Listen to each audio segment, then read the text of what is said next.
అడుగడుగున ఆధ్యాత్మికత భావనతో పర్యాటక ప్రాముఖ్యత ఉట్టిపడేలా యాదాద్రికి సరికొత్త రూపునివ్వాలని ముఖ్యమంత్రి కేసీఆర్ స్పష్టం చేశారు.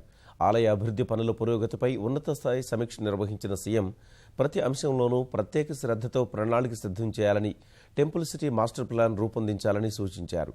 1,00,000 మందికి పైగా భక్తులు దర్శించుకున్నా ఎలాంటి ఇబ్బందులు లేకుండా దర్శనం జరగడంతో పాటు మంచి వసతి దొరికేలా ఏర్పాట్లు ఉండాలని సూచించారు.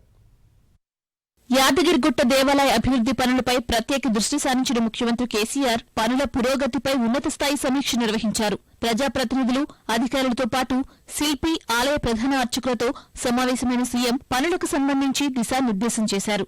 ఎన్నో ప్రత్యేకతలు, విశిష్టతలతో తీర్చిదిద్దుతోన్న యాదాద్రి ఆలయ పనుల్లో ప్రతి అంశంలోనూ శ్రద్ధ తీసుకుని ప్రతి అంగుళాన్ని వినియోగించే క్రమంలో నిర్దిష్ట ప్రణాళిక ఉండాలని పేర్కొన్నారు. తొందరపాటుకు తావివ్వకుండా ప్రత్యేక ప్రణాళికతో ముందుకెళ్లాలని సూచించారు. దేవాలయాల్లో భక్తులకు అందుతున్న సేవలను అధ్యయనం చేసి ప్రభుత్వానికి సూచనలు చేయాలని అధికారులు, శిల్పులు, రూపకర్తలను కేసీఆర్ ఆదేశించారు. యాదాద్రి ఆలయ అభివృద్ధి సంస్థ ఆధ్వర్యంలో టెంపుల్ సిటీ మాస్టర్ ప్లాన్ రూపొందించాలని నిర్దేశించారు. మాఘం, చైత్రం, వైశాఖ, జ్యేష్ఠ, ఫాల్గుణ మాసాల్లో భక్తుల రద్దీ అధికంగా ఉంటుందని, ఇటీవల కాలంలో మరింతగా పెరిగిందని ముఖ్యమంత్రి పేర్కొన్నారు. సెలవు రోజులు, ప్రత్యేక దినాల్లో 1,00,000కు పైగా భక్తులు గుట్టకు వస్తున్నందున అందుకు అనుగుణంగా గుట్టపై ఏర్పాట్లు ఉండాలని ఆదేశించారు. ఒకే రోజు 1,00,000కు పైగా భక్తులు వచ్చినా సాఫీగా దర్శనంతో పాటు మంచి వసతి దొరికేలా ఉండాలని స్పష్టం చేశారు. ఎక్కడా ట్రాఫిక్ ఇబ్బందులు ఉండకుండా 4 వరుసలతో రహదారులు, వలయ రహదారి నిర్మించాలని నిర్దేశించారు.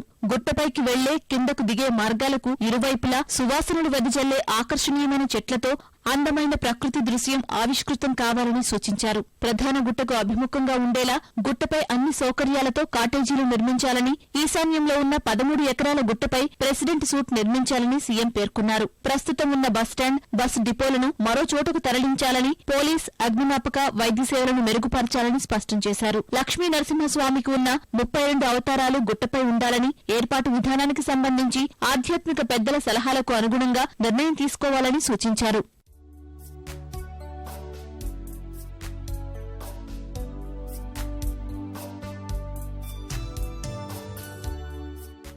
యాదాద్రిలో వివిధ ప్రదేశాలకు దైవనామాలు పెట్టుకుంటే భక్తులు అన్యాపదేశంగా దైవనామస్మరణ చేస్తారని సీఎం అభిప్రాయపడ్డారు. ఆలయ ప్రాంగణమంతా దైవ స్తోత్రాలు, కీర్తనలు వినిపించాలని, గతంలో ఉన్న లక్ష్మీ నరసింహస్వామి కీర్తనలు, ప్రత్యేక వాగ్గేయ కళాకారులను గుర్తించి మనుగడలోకి తేవాలని నిర్దేశించారు. ఆలయ అభివృద్ధి పనులకు సహకరించిన స్థానిక వ్యాపారుల జీవనోపాధికి ప్రత్యేక చర్యలు తీసుకోవాలని ముఖ్యమంత్రి అధికారులను ఆదేశించారు. దుకాణాల సముదాయం నిర్మించి వారికి గదులు కేటాయించాలని, చేతి వృత్తులు, చేనేతలను ప్రోత్సహించేందుకు సముదాయంలో ప్రత్యేక స్థలం కేటాయించాలని స్పష్టం చేశారు.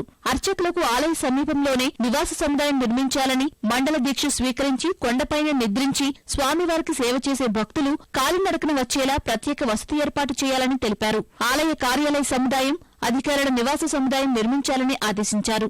యాదాద్రి సమీపంలో ఉన్న 85 ఎకరాల అటవీ భూమిని పూర్తిగా సద్వినియోగం చేసుకునేలా ప్రణాళిక రూపొందించాలని ముఖ్యమంత్రి అధికారులకు సూచించారు.